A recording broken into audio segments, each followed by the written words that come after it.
अगर घर में प्लास्टर करवाने वाले हो या किसी कॉन्ट्रैक्टर को देने वाले हो तो ये वीडियो आपके लिए, क्योंकि आज की वीडियो में मैं बताऊंगा अगर कोई कॉन्ट्रैक्टर आपके घर में प्लास्टर कर रहा है तो आपको क्या क्या चेक करना है। वो कुछ भी करके चला जाएगा, बाद में पपड़ी बन के निकल जाएगा, जहां तो क्रैक्स आपके घर में आ जाएंगे। तो एक चीज वो दिखाने वाला हूं। दूसरा, खर्चा कैसे निकालते हैं। आपका प्लास्टर का कॉन्ट्रैक्टर कुछ भी करके कल चला गया, इतना बोल दिया उसने, 2 लाख रुपए बिल हो गया, तो आपको तो पता होना चाहिए ना कैसे कैलकुलेशन होगी।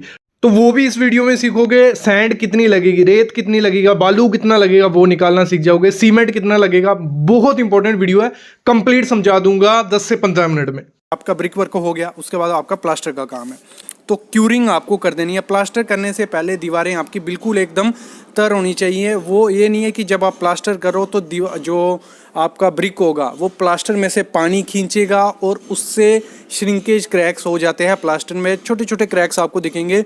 वो ये रीज़न भी होता है कभी कभार, जब आप क्या करो, आपकी दीवार पे पानी नहीं लगा है, आपने डायरेक्ट प्लास्टर कर दिया तो वो प्लास्टर कमज़ोर पड़ जाएगा। पहले आपको क्या करना है, दीवार को 5-6 घंटे पहले उसको अच्छे से क्यूरिंग कर लेनी है, अच्छे से पानी मार लेना है।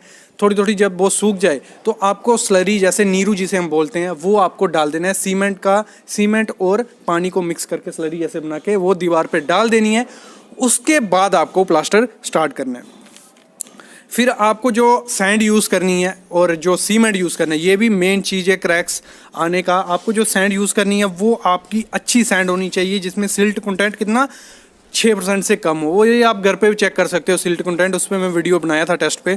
तो 6% से कम सिल्ट कंटेंट होना चाहिए। और जो सीमेंट यूज़ करोगे आप क्रैक्स के लिए यूज़ करना है तो पोर्टलैंड, पोज़लाना सीमेंट कोई भी यूज़ करो। पीपीसी याद रखो, क्या ओपीसी नहीं करना है, इसके लिए पीपीसी सीमेंट करना है, जिसकी डेट 3 महीने ज़्यादा पुराना नहीं होना चाहिए।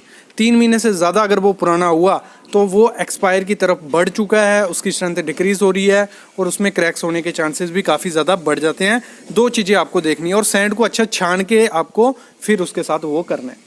देखो, ये चेक करना मैं आगे सिखाता हूँ, क्या क्या कॉन्ट्रैक्टर की चीज़ें चेक करनी है, वो कर रहा है कि नहीं कर रहा है। लेकिन उससे पहले एस्टिमेट करना सीख लो कि अगर 1000 स्क्वायर फीट का घर है, 1500 600 स्क्वायर फीट, उसमें प्लास्टर का खर्चा कितना आएगा। कहीं कॉन्ट्रैक्टर आपसे ज़्यादा पैसा नहीं ले रहा है ना, मैं एस्टिमेट करना आपको सिखा देता हूँ। ले ली मैंने 1000 स्क्वायर फीट के घर की। आपका जितना भी स्क्वायर फीट बनता है, देखो आपका घर होगा, अगर लगा लो चौड़ाई 50 फीट ऐसे है, 20 फीट ऐसे है, उसको मल्टीप्लाई कर लेना 50 × 20, तो हमारा बनता है 1000 स्क्वायर फीट। वो मैंने एग्जांपल ले ली। आपका जहां 30 है, 32 है, 31 है, इस साइड आपका 18 है, 16 है, जितना भी है, मतलब दोनों को मल्टीप्लाई करो, आपको मिल जाएगा आपका घर का एरिया कितना होता है। पहला स्टेप ये हमें पता चल गया। हमारा 1000 स्क्वायर फीट का घर है, ठीक है। दूसरा स्टेप क्या बनता है, हमारा 1000 स्क्वायर फीट का घर है, ठीक है, लेकिन हमारी जो प्लास्टर होगा, एक मैं अगर प्लान आपको एक बनाऊं, ये मतलब अंदर की दीवारें होंगी, यहां दीवार आएगी, फिर यहां दीवार होगी, यहां डोर, यहां विंडो, तो मतलब एक पूरा प्लान होगा। तो हमारा प्लास्टर यहां भी आएगा, यहां भी आएगा, यहां भी आएगा, मतलब पूरे में प्लास्टर लेना है। तो वो एरिया कितना बनेगा, उसका ही थंब रूल मैं आपको बताता हूं। उसका बनेगा 1000 स्क्वायर फीट हमारा टोटल एरिया था। जो प्लास्टर एरिया बनेगा, सीलिंग को नहीं ले रहा मैं, सीलिंग को छोड़ रहा हूं, प्लास्टर एरिया बनेगा हमारा 1000 मल्टीप्लाई बाय 4.4। ये है हमारा थंब रूल। क्या है, 4.4 जो है ये हमारा थंब रूल है। आपका जितना भी एरिया होगा आपको 4.4 से मल्टीप्लाई कर देने, तो आपको मिल जाएगा, आपका एरिया बनने वाला है 4400। कितना, 4400 आपका एरिया बन गया। ये हो गया हमारा प्लास्टर एरिया। अब आ गया सीलिंग का एरिया। देखो हमें सब पता चल गया। अभी सीलिंग भी, हमें जिन लोगों को सीलिंग का नहीं आइडिया, मैं बताऊं सीलिंग क्या होती है। ये सामने आप देख रहे हो, जो ऊपर का हमारा होगा इसे हम बोलते हैं सीलिंग, ठीक है। ये हमारी दीवार आ गई, ये हमारा सीलिंग आ गया। तो दीवार का हमने निकाल दिया, जो भी दीवारें हमारी होंगी उन दीवार का हमें आइडिया लग गया, तो सीलिंग का भी हम पता कर लेते हैं। उसके लिए क्या करना है, आपको कुछ नहीं करना है। उसका जो भी आपका, जितना भी आपका होगा एरिया, उसमें से 100 कम कर देना। तो हमारा सीलिंग का एरिया आ रही है 900 स्क्वायर फीट।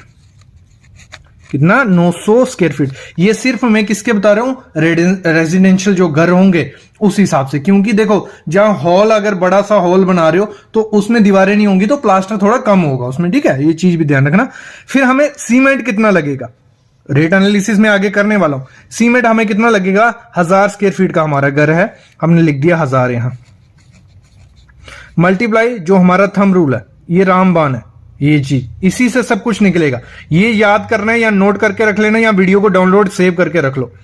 तो इसको मल्टीप्लाई किया हमने तो हमें मिल गया 45 बैग हमें लगेंगे। कितने? सीमेंट के दीवारों पे हमें 45 बैग लगेंगे प्लास्टर करने में, अगर हमारा 1000 स्क्वायर फीट एरिया। वैसे अगर आपका यहां 1300 स्क्वायर फीट होता तो आप 1300 मल्टीप्लाई इससे करते, ठीक है। लेकिन हमारा 1000 था तो हमने ये किया 45 बैग।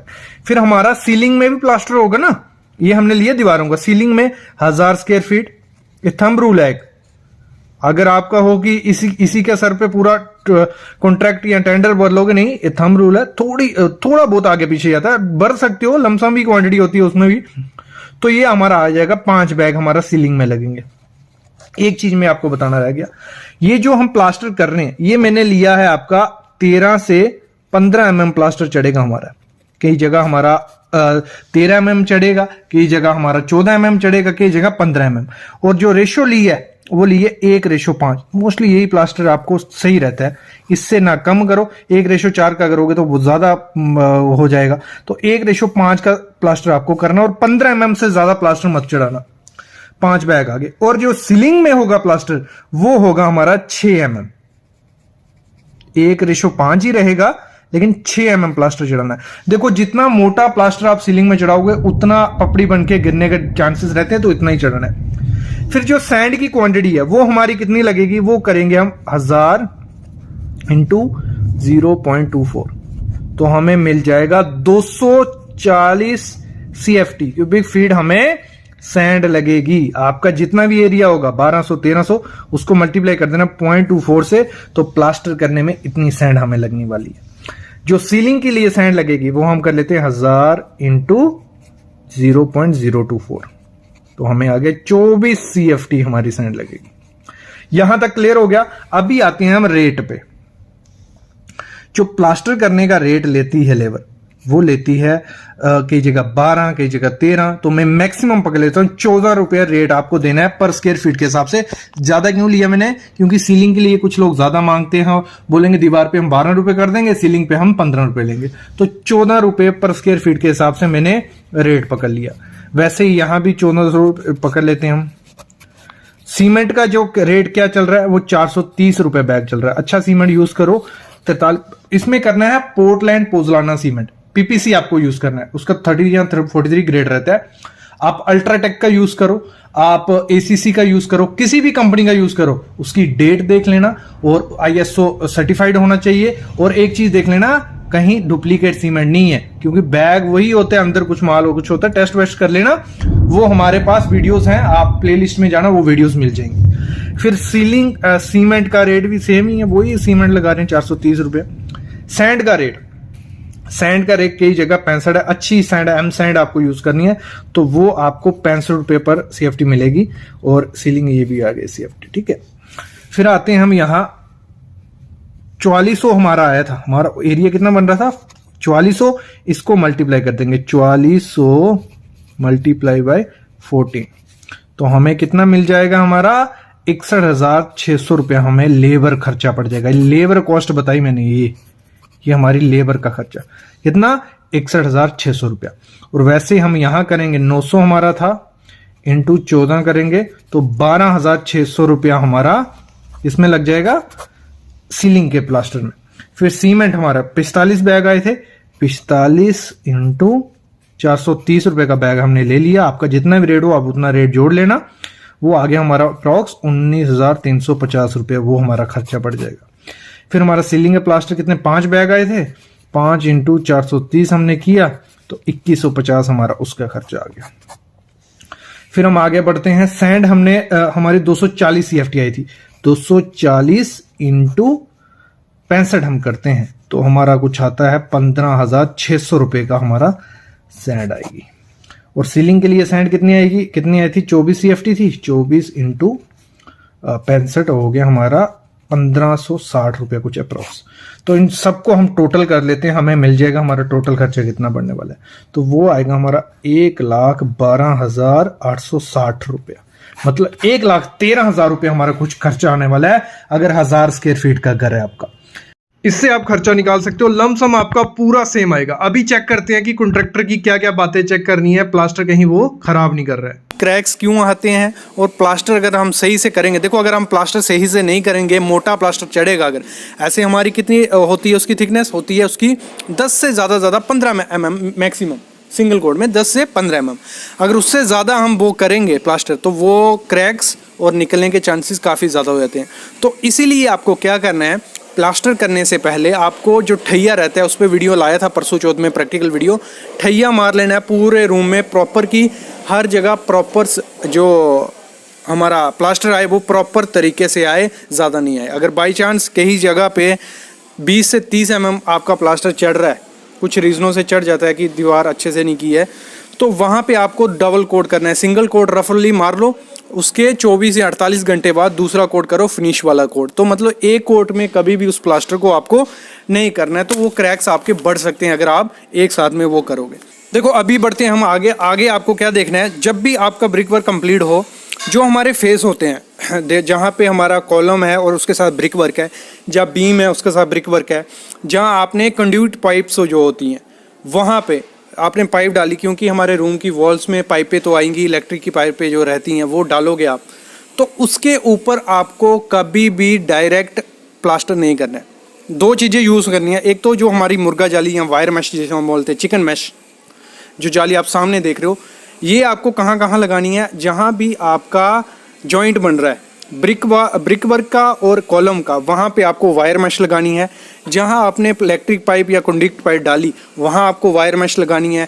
जहाँ मतलब कोई भी तोड़ फोड़ की डायरेक्ट प्लास्टर वहाँ मत करो, अंदर कोई भी पाइप डाली वॉल में वहाँ आपको वायर मैश लगानी ही लगानी है। उसके बाद उसके ऊपर प्लास्टर चढ़ाना है, और जब प्लास्टर चढ़ाओगे तो वायर मैश बाहर नहीं दिखनी चाहिए, अच्छे से प्लास्टर उसके ऊपर आना चाहिए। ये हो गया हमारा एक चीज़। दूसरी चीज़ हो गई जो हमारे कंक्रीट के फेस होते हैं, जब हम कंक्रीट कर देते हैं तो प्लाई से करते हैं या मैश से, तो जो सरफेस होता है बिल्कुल सॉफ्ट होता है। अगर उस पर हम प्लास्टर चढ़ाने की कोशिश करेंगे तो क्या होगा, वो प्लास्टर थोड़े टाइम बाद क्रैक हो जाएगा या पपड़ी बन के निकल जाएगी आपकी। तो आपको उसमें सामने जैसे आप देख रहे हो ना निशान कंक्रीट पे, उसको हाकिंग कर लेनी है अच्छे से, हम टाचा भी जिसे बोलते हैं, वो प्रॉपर वे से आपको हाकिंग कर लोगे, फिर उसके ऊपर प्लास्टर मारना है, फिर वो अच्छा चलेगा। और आपको हाकिंग कितनी करनी है, 1 स्क्वायर मीटर में आपके 300 से 350 निशान होने चाहिए, तो प्रॉपर से वहाँ आपका प्लास्टर लगेगा। और देखो एज ए साइट इंजीनियर आपको ये भी चेक करना है कि जो रेशो कही है ड्राइंग में 1:4, 1:6 या 1:8, जिस रेशो से भी आप प्लास्टर करो वो प्रॉपर रेशो होनी चाहिए। मतलब एक रेशो का आपका सीमेंट होगा तो बाकी 4, 6, 8 यहाँ आपका सैंड होना ही चाहिए, वो प्रॉपर अच्छी सैंड उसमें यूज़ करनी है। और जो पानी आप डालोगे वो अच्छा कंस्ट्रक्शन वाटर होना चाहिए, उसमें कोई केमिकल वगैरह नहीं होना चाहिए। तीसरी चीज़, जब भी आप कंक्रीट माल बनाते हो, मोटार बनाते हो, उसको 1 घंटे में आपको कंज्यूम करना है। अगर आपने 1 घंटे से ज़्यादा उसको रखा तो उसका जो सीमेंट का हाइड्रेशन प्रोसेस स्टार्ट हो जाता है और वो क्रैक्स आने के चांसेस उसमें भी हो जाते हैं। ये हो गया। फिर आपको आगे बढ़ते हैं हम कि आपको क्या करना है। जब आपका प्लास्टर हो जाए उसको चेक कैसे करना है, जो जैसे आप सामने देख रहे हो, जो फंटी, इसे हम फंटी बोलते हैं, इसकी हेल्प से आपको चेक करना है कि आपको फंटी रखनी है। अगर उसमें से कोई गैप दिख रहा है मतलब वो अंडुलेशन है, उसमें उबड़ खाबड़ प्लास्टर वो हुआ है, तो वो एक्सेप्टेबल नहीं है, वो चलेगा नहीं। फिर आपको क्या करना है, प्लम बॉब लेना है। प्लम बॉब जो जिससे हम उसका पूरा साउल देखते हैं, साउल भी बोलते हैं उसको, तो ऊपर आपको साउल रखना है, नीचे प्लम बॉब नीचे आएगा, उसमें ज़्यादा गैप बचना नहीं चाहिए। थोड़ा आधे mm से भी कम गैप रहेगा तो वो एक्सेप्टेबल है, उससे ज़्यादा होगा तो अंडुलेशन हुई है, कहीं जगह ज़्यादा प्लास्टर हुआ है, कहीं जगह कम प्लास्टर हुआ है, तो ये भी एक मिस्टेक ही लगा लो। ऐसे आप चेक कर सकते हो पूरा कि प्रॉपर से प्लास्टर हुआ है नहीं हुआ है, वो चीज़ आप देख सकते हो। देखो ये हो गया। फिर आपको जब आपका प्लास्टर हो जाए तो उसकी प्रॉपर से क्यूरिंग आपको करनी पड़ेगी। अगर आप उसमें तराई नहीं करोगे 7 दिन तो उसमें क्रैक्स आने के चांसेस काफ़ी ज़्यादा इंक्रीज़ हो जाते हैं। मतलब मेन पर्पस यही है कि आपको उसमें क्यूरिंग करवानी है। जैसे आपका फिनिश हो गया उसके कुछ घंटों बाद आपको वहाँ पानी छांटना स्टार्ट कर देना है। और हमेशा याद रखना, जहाँ भी आपका जॉइंट होगा, मतलब स्लैब और ब्रिक का जॉइंट, स्लैब और वॉल का जॉइंट हो गया, जहाँ 2 दीवारों का जॉइंट, तो आपको वहाँ ग्रुप डालना है। ग्रुप से क्या होगा, आपने देखा होगा स्लैब और ब्रिक के जॉइंट में हमेशा क्रैक्स दिखते हैं आपको, तो उन क्रैक से आप कैसे बच सकते हो? अगर आपने ग्रूव डाला है 10 mm का, 10 बाई 10 mm का डाल दो ग्रूव अच्छा सा, तो उससे आपके क्रैक्स के चांसेस भी कम हो जाएंगे। वायर मैश और ग्रूव, तो वो ये दो मोस्ट चीज़ें हैं जो आपको हमेशा प्रोवाइड करनी ही करनी है। ये कुछ बेसिक चीज़ें थी। अगली वीडियो जो प्लास्टर पे आएगी उसमें और ज़्यादा मैं आपको एक्सप्लेन करूँगा और बताऊँगा। तो तब के लिए चैनल को सब्सक्राइब कर लो, बेल आइकन दबा लो और कमेंट करो जो चीज़ आपको नई आइडिया लगी इसमें, तो उस पर कमेंट करो, मैं ज़रूर बताऊंगा। और आपको जॉब के लिए मैं एक नया चैनल क्रिएट किया हूँ, उसका भी डिस्क्रिप्शन में लिंक डाल दूंगा, वहाँ जाओ, जॉब्स पे अप्लाई करो, चैनल को सब्सक्राइब कर लो। और हमारी वेबसाइट जो है civilsitevisit.com, वहाँ पे जॉब के लिंक हैं। आपको specification, IS code, blogs, interview question सब कुछ उस पर भी मिलेगा, वो भी डिस्क्रिप्शन में मैं लिंक डाल देता हूँ। Thank you guys.